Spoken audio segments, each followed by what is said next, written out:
जो हम लोग का 200 क्वेश्चन से रिलेटेड सेशन चल रहा था, उस सेशन में हम लोग 45 नंबर क्वेश्चन तक शायद 46 नंबर करवा दिए थे।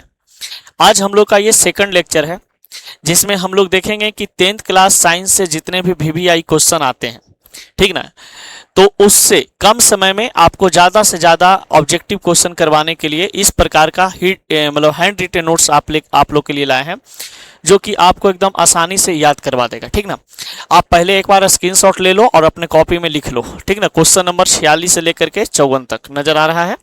चलिए ये लिख लीजिए स्क्रीनशॉट लेकर के, और अब आप गौर से सुनिए। ठीक ना, फिर हम एक बार स्क्रीनशॉट लेने के लिए बोलेंगे, जहां तक आप ले लेना और उसके बाद आगे बढ़ना। सबसे पहला पॉइंट क्वेश्चन नंबर 46 के बारे में देख लीजिए। यहां से हम लोग पिछला क्लास में पढ़े थे। ठीक ना, क्वेश्चन नंबर 46 कहता है कि प्रकाश का परिवर्तन किसने खोजा था। तो पिछले क्लास में भी बताए थे कि न्यूटन साहब ने जो गुरुत्वाकर्षण का खोज किया था, वही वैज्ञानिक ने प्रकाश का परिवर्तन के बारे में भी बताया था और खोज किया था। ठीक ना, नेक्स्ट है क्वेश्चन नंबर 47 देखिए, इसमें कहता है कि दर्पण द्वारा बना प्रतिबिंब हमेशा कैसा होता है। तो दर्पण द्वारा जो बना प्रतिबिंब होते हैं वो आभासी होता है, वर्चुअल होता है, काल्पनिक होता है। फिर कहा जाता है क्वेश्चन नंबर 48 लेंस की क्षमता का मात्रक। ये बहुत बार आपका बोर्ड एग्जाम में पूछा है, 10th बोर्ड एग्जाम में ये क्वेश्चन बहुत बार आए हैं कि लेंस की क्षमता का मात्रक क्या होता है। तो डायोप्टर होता है, और डायोप्टर को हम लोग डी से सूचित करते हैं। ठीक ना, तो लेंस की क्षमता को एसआई मात्रक क्या होता है, तो लेंस की क्षमता का मात्रक डायोप्टर होता है। क्वेश्चन नंबर 49 नेत्र का वह भाग जो प्रकाश की मात्रा नियंत्रित करता है, यानी कि आंख का वह भाग जो लाइट को नियंत्रित करता है। जैसे आप देखते होंगे कि अगर अंधेरा से इंजोरा में जाते हैं तो आपका आंख एकदम सिकुड़ जाता है, फिर इंजोरा से आप अंधार में आते हैं तो आपका आंख ऐसे हो जाता है, फैल जाता है। तो ये लाइट जो होता है ना, इसको मतलब कि कंट्रोल कौन करता है। तो हमारे आंख में जो होता है पुतली, क्या होता है, पुतली। तो पुतली है जो आंखों को क्या करता है, प्रकाश की मात्रा को नियंत्रित करता है।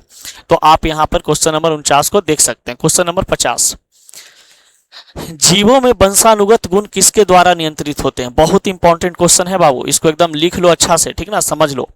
जितने भी जीव होते हैं, लिविंग ऑर्गेनिज्म होते हैं, चाहे वो जानवर हो चाहे मानव हो, उसमें वंशानुगत जो गुण होते हैं ना, वो किसके द्वारा नियंत्रित होता है, तो जीन के द्वारा।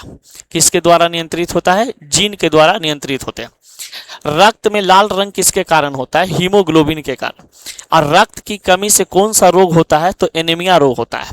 फिर क्वेश्चन ऐसे भी पूछता है कि रक्त में हीमोग्लोबिन की कमी होना कौन सा रोग को दर्शाता है, तो एनीमिया रोग को दर्शाता है। ठीक ना, अब देखिए क्वेश्चन नंबर 52, 51 तक हो गया। 52 मनुष्य के पाचन तंत्र में अम्ल का नाम क्या होता है। जो आपका पेट में अम्ल होता है, यानी कि पाचन तंत्र में सबसे जो सक्रिय अम्ल होते हैं, उसको हम लोग बोलते हैं हाइड्रोक्लोरिक अम्ल। और ये हाइड्रोक्लोरिक अम्ल को हम लोग बोलते हैं पेट अम्ल। इसको बोला जाता है पेट अम्ल। तो ये जो पेट अम्ल होते हैं, ये आपका पेट में अमाशय में उपस्थित होता है HCl के उपस्थिति में, हाइड्रोक्लोरिक एसिड के रूप में, यानी हाइड्रोजन क्लोराइड हाइड्रोक्लोरिक एसिड के रूप में। जब ये लिक्विड के फॉर्म में होते हैं तो इसको हम लोग बोलते हैं हाइड्रोक्लोरिक अम्ल। ठीक ना, तो ये हमारे पास होता है अमाशय के अंदर में। तो मनुष्य के पाचन तंत्र में अम्ल का नाम क्या है, हाइड्रोक्लोरिक अम्ल होते हैं। क्वेश्चन नंबर 53 साबुन बनाने में प्रयुक्त मुख्य क्षार कौन सा होता है। यानी कि साबुन बनाने के लिए सबसे इंपॉर्टेंट जो एक क्षार पदार्थ का जरूरत पड़ती है, उसको हम बोलते हैं सोडियम हाइड्रा ऑक्साइड। क्या बोला जाता है, सोडियम हाइड्रा ऑक्साइड, क्योंकि वो क्षारीय स्वभाव का होता है। साबुन किस स्वभाव का होता है, क्षारीय स्वभाव का। तो क्षारीय स्वभाव के होने के कारण इसको हम बोल सकते हैं कि सोडियम हाइड्रा ऑक्साइड इसमें इंपॉर्टेंट अवयव होते हैं, घटक होते हैं। ठीक ना, चलिए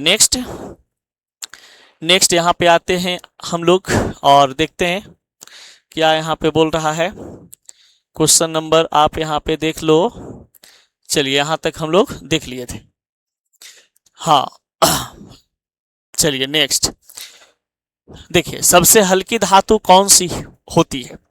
तो धातु की अगर बात किया जाए तो सबसे हल्की धातु की अगर बात करें तो वो लिथियम होता है। वो कौन सा होता है, लिथियम। ठीक ना, कौन सा ऐसा धातु है जो सबसे हल्की होती है?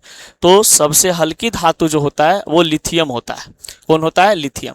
आपको पता है कि लिथियम का Li संकेत होता है, परमाणु संख्या 3 होते हैं और परमाणु भार इसका 7 होता है। ठीक ना। चलिए नेक्स्ट क्वेश्चन नंबर 55। स्क्रीनशॉट लेना चाहते हैं तो ले सकते हैं लिखने के लिए। क्लोरोफिल किस रंग का होता है? यानी क्लोरोफिल का रंग जो है वो कैसा होता है? तो क्लोरोफिल का रंग जो है वो हरा होता है, ग्रीन कलर का होता है। तो क्लोरोफिल का रंग हरा होता है। श्वसन क्रिया में कौन सी गैस अंदर ली जाती है? जब आप श्वास की क्रिया, श्वसन की क्रिया आप करते हैं तो उसमें कौन सा गैस को आप अंदर ग्रहण करते हैं? तो आपको पता होना चाहिए कि ऑक्सीजन गैस को हम अंदर लेते हैं और CO2 को हम बाहर छोड़ते हैं। ठीक ना। जल का रासायनिक सूत्र क्या होता है? H2O होता है। जल का रासायनिक सूत्र क्या होते हैं? H2O होता है। फिर कहा जाता है कि अम्ल का स्वाद कैसा होता है? तो अम्ल का स्वाद हमेशा खट्टा होता है। अम्ल का स्वाद कैसा होता है? खट्टा होता है। ठीक ना। फिर कहा जाता है कि जीव कोशिका की आधारभूत इकाई क्या होती है? तो जीव कोशिका जो होते हैं उसका आधारभूत इकाई की अगर हम बात करें तो वो कोशिका होते हैं। वो क्या होता है? कोशिका होता है। याद कर लेना कि जीव कोशिका, जितने भी जीव हैं और उसका अगर हम कोशिका की बात करें तो जीव कोशिका की आधारभूत इकाई, यानी कि जीव कोशिका में सबसे इंपॉर्टेंट अवयव क्या होता है? सबसे इंपॉर्टेंट रोल किसका होता है? तो वो कोशिका का होता है, सेल का होता है। ठीक ना। चलिए नेक्स्ट क्वेश्चन नंबर 60। मनुष्य के शरीर का सबसे बड़ा अंग कौन सा होता है? त्वचा। मनुष्य का सबसे बड़ा अंग कौन सा होता है? त्वचा। ठीक ना। तो इसको आप याद कर लेंगे, स्किन, कि मनुष्य के शरीर का सबसे बड़ा अंग कौन सा होता है? तो ये त्वचा होते हैं। ठीक ना। चलिए अब बढ़ते हैं क्वेश्चन नंबर 60 के बाद आगे। ये मिश्रित प्रश्न है, आप यहाँ से 1 वर्ड में लिखते भी जाएंगे अपने कॉपी में, बिना लिखे लिए कोई काम नहीं चलेगा। 61 से लेकर के 69 तक अभी देखो इसके बारे में बताते हैं। देखिए यहाँ पे आप एक बार स्क्रीनशॉट ले लो जिससे आपको क्या हो कि किसी प्रकार का कोई दिक्कत ना हो। ठीक ना। तो 61 से लेकर के 68 तक देखिए क्वेश्चन नंबर 61। मानव शरीर की सबसे कठोर ऊतक कौन सी होती है? मानव शरीर में सबसे कठोर ऊतक कौन सी होती है? तो इनेमल होता है। ये इनेमल होते हैं। ठीक ना। तो इनेमल जो होता है ये है ना। तो इनेमल है जो सबसे कठोर होता है, हार्ड होता है। जो जबड़ा होता है ना, एक लोअर जबड़ा एक अपर जबड़ा। ठीक ना। तो अवर जा लोअर जा, लोअर जा अवर जा, समझ गए। तो ये क्या होता है? सबसे मजबूत होता है। ठीक ना, इनेमल। अब देखते हैं क्वेश्चन नंबर 62। प्रकाश संश्लेषण में उत्पन्न होने वाली शर्करा का नाम क्या है? ग्लूकोज। कहा जाता है कि प्रकाश संश्लेषण, तो प्रकाश संश्लेषण पेड़ पौधा यानी पादप है, पादप जो है ये भोजन बनाता है प्रकाश संश्लेषण के माध्यम से। प्रकाश संश्लेषण में उत्पन्न होने वाली ऑक्सीजन को रिलीज करता है, साथ में ग्लूकोज बनाता है। तो ग्लूकोज बनाता है तो ग्लूकोज का सूत्र क्या होते हैं? तो याद कर लेना, ग्लूकोज का सूत्र होता है बाबू C6H12O6। ठीक ना। चीनी का अगर सूत्र पूछेगा तो C12H22O11। चीनी का सूत्र होता है C12H22O11, C12H22O11। ठीक ना। चलिए जल में घुलनशील विटामिन कौन होते हैं? तो जल में जो घुलनशील विटामिन होता है वो विटामिन होता है बी और सी, विटामिन बी और सी। ठीक ना। तो जल में घुलने वाला विटामिन कौन होते हैं? बी और सी होता है। फिर कहा जाता है गिल के वाष्प का मुख्य घटक कौन सा है? तो जल। गिल के वाष्प का मुख्य घटक कौन सा है? तो जल। ठीक ना। अब देखो क्वेश्चन नंबर 65। अम्लीय वर्षा के लिए उत्तरदायी गैस कौन सी है? SO2। SO2 sulphur dioxide. अम्लीय वर्षा के लिए उत्तरदायी कौन सा गैस होता है? SO2 होता है, सल्फर डाइऑक्साइड। ये भी क्वेश्चन आपका VVI है, बहुत बार एग्जाम में ये पूछा है। आपको बोल रहे हैं ना कि 200 क्वेश्चन अगर आप ये सेशन को कंप्लीट कर लिए, जो लड़ाकू को प्रश्न करवा रहे हैं, ये लड़ाकू प्रश्न अगर आप 200 क्वेश्चन कंप्लीट कर लिए तो आपका 10th क्लास का एक भी ऑब्जेक्टिव छूटेगा नहीं। ठीक ना। एकदम हूबहू साइंस में आप बना के आइएगा, टोटल के टोटल। और ऐसा नहीं है कि पूरा वो वाला सही है ये वाला गलत है। बहुत सारे टीचर होते हैं ना कि यहाँ एक ऑब्जेक्टिव हो गया, 4 ऑप्शन नजर आ रहे हैं, उसमें टिक मार ले जाते हैं ऐसे। तो उससे बढ़िया है कि एक बार इसको देख लो, एक बार में पूरा का पूरा नजर में रहेगा, फ्रेम बाई फ्रेम। आपको आप पूरा एक बार देखते रहोगे तो कम से कम आपको याद होते जाएगा। ठीक ना। Question number 66। भोजन का मुख्य घटक तत्व कौन सा होता है? तो भोजन का मुख्य घटक तत्व कौन सा होता है? क्वेश्चन नंबर 66 है। तो भोजन का मुख्य घटक तत्व कौन सा होता है? कार्बोहाइड्रेट। कार्बोहाइड्रेट्स हमारे शरीर को बहुत जल्दी एनर्जी देता है, बहुत जल्दी ऊर्जा देता है। जितना जल्दी ये ऊर्जा देता भी है उतना जल्दी ऊर्जा ये हमारे शरीर से समाप्त भी कर देता है। जैसे आप देखे होंगे कि अगर आप चावल खाते होंगे तो चावल खाने के बाद आपको लगता है कि बहुत ज़्यादा एनर्जी आ गया, अब ठीक ना, पेट भर गया, एकदम मज़ा आ गया। लेकिन आप जैसे ही चावल खाने के बाद आप एक आध घंटा सो जाओ तो एक आध घंटा सोने के बाद आपको लगेगा कि फिर तुरंत खाना पच गया। यानी कि चावल में कार्बोहाइड्रेट्स होते हैं, जैसे ही आप खा करके सोते हैं आपका तुरंत वो पच जाता है, तो पचने के बाद लगता है कि सब दिक्कत हो गया, ठीक ना। तो चलिए अब बढ़ते हैं आगे। तो याद कर लीजिएगा भोजन का मुख्य घटक तत्व कौन सा है? तो ये कार्बोहाइड्रेट्स होते हैं। क्वेश्चन नंबर 67, मानव शरीर का सबसे बड़ा अंग कौन सा है? तो मानव शरीर का सबसे बड़ा अंग जो है वो त्वचा होता है। मानव शरीर का सबसे बड़ा अंग क्या होता है? तो त्वचा होते हैं, ठीक ना। फिर कहा जाता है बाबू next question number 68। Question number 68 में आ जाओ। क्वेश्चन नंबर 68 में जितना हो सकता है आज हम करवा देंगे, ठीक ना। 20 मिनट के अंदर में जितना आपका हो जाए। अभी 10 मिनट 51 सेकंड हुआ है। देखिए क्वेश्चन संख्या 68, रक्त में उपस्थित लाल रंग देने वाला तत्व कौन होते हैं? यानी कि खून को लाल रक्त जो होता है वो किसके कारण होता है? तो खून का जो लाल रक्त होता है ये हीमोग्लोबिन के कारण होता है। याद रखिएगा रक्त का लाल रंग क्यों होते हैं? तो हीमोग्लोबिन के कारण होता है, ठीक ना, हीमोग्लोबिन के कारण होता है। अब देखिए क्वेश्चन नंबर 69, विद्युत धारा का मात्रक कौन सा है? या विद्युत धारा का मात्रक क्या होता है? तो विद्युत धारा का जो मात्रक होता है वो एम्पियर होता है। विद्युत धारा का मात्रक क्या होता है? एम्पियर होता है, ठीक ना। नेक्स्ट क्वेश्चन है, पौधे में वायु द्वारा परागण करने वाले अंग पुष्प। पुष्प यानी कि आपको पता होना चाहिए कि पौधों में वायु द्वारा परागण करने वाला अंग, यानी पौधा में परागण की क्रिया कौन करता है? तो पुष्प करता है। कौन करता है? पुष्प करता है। तो वायु द्वारा परागण करने वाली अंग कौन होती है? पुष्प होता है, फूल होता है, ठीक ना। 71, मानव शरीर में सबसे अधिक पाए जाने वाला तत्व कौन सा होता है? तो मानव शरीर में सबसे अधिक पाए जाने वाला तत्व ऑक्सीजन होते हैं। तो आपको याद रखना है कि मानव शरीर में सबसे ज्यादा कौन सा तत्व या कौन सा गैस उपस्थित होते हैं? तो ये ऑक्सीजन गैस होता है, ठीक ना। HCl क्वेश्चन नंबर 72 में आ जाओ। HCl का रासायनिक नाम क्या होता है? तो HCl का रासायनिक नाम हाइड्रोक्लोरिक अम्ल होते हैं। ये वन लाइनर क्वेश्चन जो आप लोग को करवा रहे हैं ये ऑब्जेक्टिव फेज में है, ठीक ना। यानी कि ये सब ऑब्जेक्टिव में क्वेश्चन पूछता है। आप वीडियो को एक बार, दो बार, तीन बार देख लेंगे ना तो आपका साइंस से रिलेटेड एक भी क्वेश्चन नहीं छूटेगा, आप पढ़े हो चाहे नहीं पढ़े हो। अगर आपको रटने की क्षमता है तो इसको लिख करके आप एक बार रट लो, आपका पूरा हूबहू क्वेश्चन जस के तस आवेगा। जैसे ये सब क्वेश्चन है कि पौधों में वायु द्वारा परागण करने वाला अंग कौन होते हैं? तो आप आराम से टिक मार दोगे, पुष्प होता है, ठीक ना। तो आपको बस पढ़ना है सिर्फ। क्वेश्चन नंबर 73, पाचन में अम्लीय माध्यम प्रदान करने वाला पदार्थ कौन होता है? तो हाइड्रोक्लोरिक होते हैं। क्या होता है? हाइड्रोक्लोरिक होता है। नेक्स्ट 74, प्रकाश का सबसे तेज गति से चलने वाला रूप कौन होता है? तो आपको पता होना चाहिए प्रकाश का सबसे तेज गति से चलने वाला रूप प्रकाश ही होता है। CO2 में कार्बन की ऑक्सीकरण संख्या क्या होते हैं? ऑक्सीकरण संख्या क्या होता है? तो एक बात बताओ, ये CO2 है।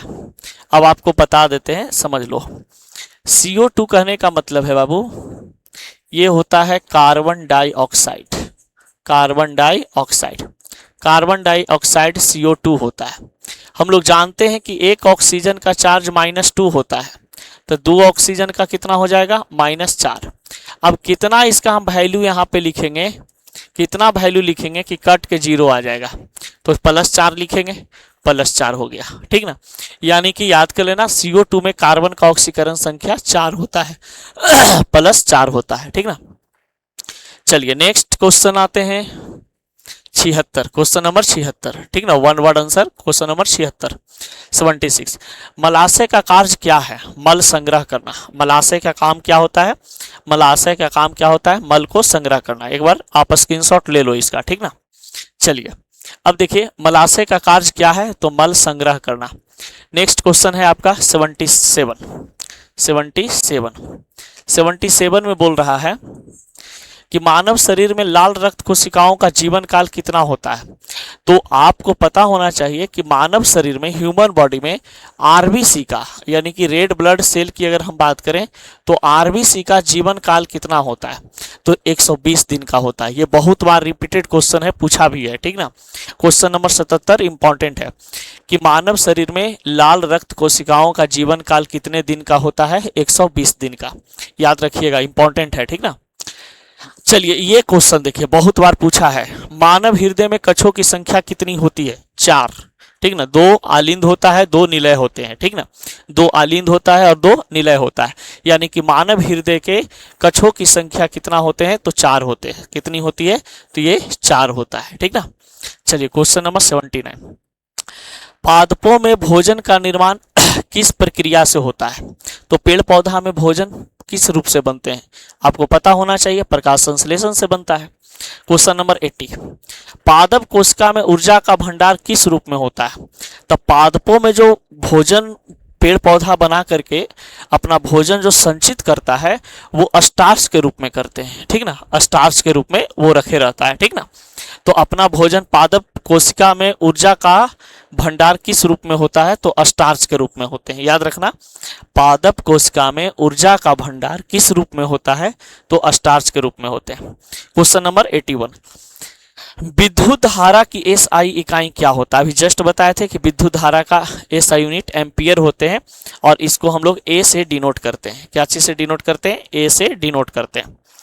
फिर देखिए धातुओं का जंग लगना किसे कहते हैं, तो धातुओं का जंग लगना ये संक्षारण कहलाता है।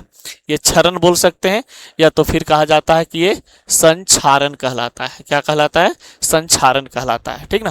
क्वेश्चन नंबर 83 में आओ, स्कूटर चलाते समय किस ईंधन का प्रयोग किया जाता है, तो पेट्रोल और पेट्रोल में एरोसोल मिला देते हैं। तो एरोसोल मिलाने से स्कूटर का जो इंजन होता है वो जल्दी खराब नहीं होता है, लेकिन उससे निकलने वाली जो धुआं होती है उससे कार्बन मोनोऑक्साइड निकलता है और हमारा वायु प्रदूषण करता है, ठीक ना। तो एरोसोल मिलाते हैं पेट्रोल में इसलिए क्योंकि ये क्या करता है कि हमारा इंजन को खराब होने नहीं देता है, लेकिन वो एरोसोल से और जो पेट्रोल होते हैं ना उसको आपस में मिला देने के बाद क्या होते हैं ना कि वो ज्यादा कार्बन मोनोऑक्साइड देता है, ठीक ना। चलिए आगे बढ़ते हैं, दूध का खट्टा होना किसके कारण होता है, तो आपको पता है कि दूध में लैक्टिक अम्ल की उपस्थिति होती है। दूध में कौन सा अम्ल होता है, तो लैक्टिक अम्ल की उपस्थिति होती है और यही दूध को आप लंबा समय तक छोड़ देते हैं तो कहा जाता है कि वो लैक्टिक अम्ल के कारण खराब हो जाते हैं, खट्टा हो जाता है, ठीक ना। अब दही होता है, तो दही में एक बैक्टीरिया होता है, वायरस नहीं बैक्टीरिया होता है, जीवाणु, जिसको हम लोग बोलते हैं लैक्टोबैसिलस बैक्टीरिया। तो लैक्टोबैसिलस बैक्टीरिया जो होते हैं ये दही में पाया जाता है, ठीक ना। तो याद रख लेना कि दही में लैक्टोबैसिलस बैक्टीरिया होते हैं और दूध में लैक्टिक अम्ल होता है, ठीक ना। नेक्स्ट क्वेश्चन नंबर 85, मानव शरीर में लोहे की कमी से कौन सा रोग होता है। अभी जस्ट बताए थे कि मानव शरीर में लोहे की कमी यानी कि ये खून की कमी को बता रहा है, ठीक ना, क्योंकि खून में हीमोग्लोबिन होता है, आयरन होता है, लौह तत्व होते हैं। तो अगर आप किसी के शरीर में खून की कमी है तो हीमोग्लोबिन की कमी अपने आप हो जाएगी, आयरन की कमी हो जाएगी। तो लौह की कमी होने से यानी कि खून की कमी से एनीमिया रोग होता है, हीमोग्लोबिन की कमी से एनीमिया रोग होता है, लौह की कमी से एनीमिया रोग होता है, ठीक ना। 3 का कमी बताए, खून का कमी, हीमोग्लोबिन का कमी, लौह तत्व की कमी, एनीमिया रोग होगा मानव शरीर के अंदर में, ठीक ना। चलिए क्वेश्चन नंबर 86, पेट में बनने वाले हाइड्रोक्लोरिक अम्ल कौन बनाता है, तो अमाशय बनाता है। जो हमारे शरीर में HCl बनाने का काम है इसको हम लोग बोलते हैं बेली एसिड यानी पेट अम्ल कहा जाता है। तो पेट अम्ल जो पेट में बनते हैं, अमाशय में बनते हैं, तो अमाशय का काम है हाइड्रोक्लोरिक अम्ल का निर्माण करना, HCl का निर्माण करना, ठीक ना। प्रकाश की गति का मान कितना होता है, 3 × 10⁸ मीटर प्रति सेकंड होते हैं। एकदम याद कर लेंगे, 3 × 10⁸ मीटर प्रति सेकंड होते हैं। नेक्स्ट, मानव शरीर में नाइट्रोजन युक्त अपशिष्ट कौन सा होता है, यूरिया। मानव में अपशिष्ट, जैसे आपको पता है होना चाहिए कि मानव शरीर में जो यूरिया बनते हैं वो किडनी रिफाइन करता है, ठीक ना, ब्रिक रिफाइन करता है। और ब्रिक रिफाइन करने के बाद फिर क्या करता है ना इसको, कि वो मूत्राशय के पास लाता है, जमा कर देता है यूरिक अम्ल के रूप में, यानी यूरिया के रूप में, और वो धीरे धीरे फिर आपका पेशाब के रास्ता से बाहर निकल जाता है, ठीक ना। तो आप यहाँ पे क्वेश्चन को एक बार देख लो, मानव शरीर में नाइट्रोजन युक्त अपशिष्ट कौन सा होता है? तो नाइट्रोजन युक्त अपशिष्ट होते हैं यूरिया। क्या होता है? यूरिया। और यूरिया का फॉर्मूला होता है NH2CONH2, NH2CONH2, ठीक ना। चलिए, नींबू का खट्टा स्वाद किसके कारण होता है? सिट्रिक अम्ल के कारण। तो आपको पता ही है कि नींबू में कौन सा अम्ल पाया जाता है? तो साइट्रिक अम्ल पाए जाते हैं। तो साइट्रिक अम्ल के कारण कहा जाता है साइट्रिक अम्ल के कारण कहा जाता है कि नींबू का स्वाद है जो खट्टा होता है, ठीक ना। तो नींबू में कौन सा अम्ल पाए जाते हैं? साइट्रिक अम्ल पाए जाते हैं, ठीक। चलिए, आपातकालीन आकस्मिक बत्ती का रंग कौन सा होता है? यानी कि इमरजेंसी हो, खतरा का चिन्ह हो, खतरा का चिन्ह हो, आकस्मिक हो, इमरजेंसी हो, उस समय कौन सा रंग आपको दिखाई देता है? तो लाल रंग की बत्ती दिखाई देती है। हरा रंग की बत्ती का मतलब है कि आप जा सकते हैं, रास्ता क्लियर है, ठीक ना। और लाल रंग का बत्ती का मतलब है कि आप नहीं जा सकते हैं, रास्ता खराब है, ठीक ना। चलिए, क्वेश्चन नंबर 91 से लेकर के 98 तक देखते हैं, यानी कि टोटल कंप्लीट ही हो जाएगा। देखिए, ये यहाँ पर आज सेकंड लेक्चर में हम लोग यहाँ तक बात 100 तक कम से कम कर लेंगे, ठीक ना। देखिए, क्वेश्चन नंबर 91, मानव शरीर में हड्डियों को जोड़ने वाला ऊतक कौन सा होता है? लिगामेंट। जो हड्डी को जोड़ने के लिए भी इंपॉर्टेंट क्वेश्चन है बाबू, एकदम इंपॉर्टेंट है, ठीक ना। इसको VVI लगा लो यहाँ पे। मानव शरीर में हड्डियों को जोड़ने वाला ऊतक कौन सा है? तो लिगामेंट है, ठीक ना, लिगामेंट है। क्वेश्चन नंबर 92 में बता रहा है प्रकाश वर्ष किसकी माप की इकाई है? तो प्रकाश वर्ष की अगर हम बात करते हैं तो प्रकाश वर्ष किसकी माप की इकाई है? दूरी का। सबसे ज्यादा जो दूरी होता है, जैसे सूरज और पृथ्वी की दूरी, सूरज, पृथ्वी और तारा की दूरी, पृथ्वी और मंगल ग्रह की दूरी, पृथ्वी और चंद्रमा की दूरी, ये सब हम लोग किस में मेजरमेंट करते हैं? तो प्रकाश वर्ष में मापते हैं। यानी कि लंबी दूरी के लिए, बहुत लंबी दूरी के लिए हम लोग मेजरमेंट करते हैं किसका? प्रकाश वर्ष का, जो कि बहुत अनंत होता है, दूरी पर रहता है, उसको मेजरमेंट करने के लिए प्रकाश वर्ष इकाई को लागू करते हैं, ठीक ना। क्वेश्चन नंबर 93, देखिए, प्रयोगशाला में ऑक्सीजन गैस तैयार करने की विधि क्या है? उत्थापन। क्या सा? उत्थापन। तो आप कह सकते हैं कि प्रयोगशाला में ऑक्सीजन गैस तैयार करने की विधि क्या कहलाता है? तो ये उत्थापन कहलाता है। क्या कहलाता है? उत्थापन कहलाता है। क्वेश्चन नंबर 94, मानव शरीर में पित्त का निर्माण कहाँ होता है? तो पित्त का निर्माण अगर वो कहे तो मानव शरीर में पित्त का निर्माण कहाँ होता है? तो पित्त का निर्माण यकृत में होते हैं, लीवर में होता है। कहाँ होता है? लीवर में होता है। क्वेश्चन नंबर 95, जल H2O में हाइड्रोजन तथा ऑक्सीजन का अनुपात कितना? ये तो खुद दिख रहा है कि हाइड्रोजन भैया 2 गो है, ऑक्सीजन 1 गो है, यानी कि 2 अनुपात 1 होगा, ठीक है ना। क्वेश्चन नंबर 96, किस विटामिन की कमी से रतौंधी रोग होता है? तो विटामिन ए की कमी से रतौंधी रोग होता है। और विटामिन ए का जो नाम होता है ये रेटिनॉल होते हैं, रेटिनॉल होते हैं, रेटिनॉल होता है। तो विटामिन ए को हम लोग रेटिनॉल कहते हैं। और कहा जाता है कि किस विटामिन की कमी से रतौंधी रोग होते हैं? तो विटामिन ए का रासायनिक नाम रेटिनॉल होते हैं। और वसा में घुलने वाला विटामिन होता है ए, वसा में घुलने वाला विटामिन ए, डी, ई, के, याद रखना, वसा में घुलने वाला विटामिन ए, डी, ई, के, विटामिन ए, डी, ई, के, एडेक, याद रखना, एडेक। और विटामिन वह कौन सा ऐसा विटामिन होता है जो जल में घुलता है? तो जल में घुलने वाला विटामिन होता है BC, विटामिन बी और सी, ठीक ना। चलिए नेक्स्ट, मानव शरीर की सबसे बड़ी ग्रंथि कौन सा होता है? तो ये यकृत होते हैं। क्या होता है? यकृत होता है। चुंबक में 2 ध्रुवों का नाम क्या होता है? एक उत्तर, एक दक्षिण। जो चुंबक होते हैं, चुंबक में 2 पोल होता है, एक नॉर्थ पोल और एक साउथ पोल, एक नॉर्थ पोल, एक साउथ पोल। कितना भी मैग्नेट को आप छोटा कर दीजिएगा, चुंबक को कितना भी छोटा कर दिया जाए, छोटा का एक कण भी होगा ना, तो उसमें नॉर्थ पोल, एक साउथ पोल होता है। यानी कि चुंबक अपने आप 2 पोल तैयार कर लेता है, एक नॉर्थ और एक साउथ, एक निगेटिव और एक पॉजिटिव। नेक्स्ट, रक्त का लाल रंग किसके कारण होता है? तो आपको हीमोग्लोबिन, बार बार रिपीट हो रहा है क्वेश्चन, कोई बात नहीं है। वनस्पतियों में भोजन बनाने की प्रक्रिया प्रकाश संश्लेषण कहलाता है। तो वनस्पति बोले, पादप बोले, पेड़ पौधा बोले, इसका मतलब कि प्रकाश संश्लेषण की बात हो रहा है, ठीक ना। क्वेश्चन नंबर 101 मानव शरीर की सबसे लंबी हड्डी कौन सी होती है? फीमर की हड्डी होती है, जांग की हड्डी होती है। तो मानव शरीर में सबसे बड़ी हड्डी कौन सी होती है? फीमर की हड्डी होती है, ठीक ना। क्वेश्चन नंबर 102 किस गैस को हास गैस कहा जाता है? हंसने वाला गैस। तो हंसने वाला गैस का सूत्र क्या होता है? N2O, और इसको हम लोग बोलते हैं नाइट्रस ऑक्साइड, नाइट्रस ऑक्साइड। तो ये याद कर लेना, ये भी बहुत बार पूछा है क्वेश्चन में कि हंसने वाला गैस का सूत्र क्या होता है। तो हंसने वाला गैस का सूत्र N2O होता है, ठीक ना, हास गैस जिसको कहते हैं। मानव हृदय में कुल कितने कक्ष होते हैं? तो 4। दूध में प्रमुख प्रोटीन कौन सा होता है? तो दूध में जो प्रोटीन उपस्थित होते हैं उसका नाम होता है केसिन।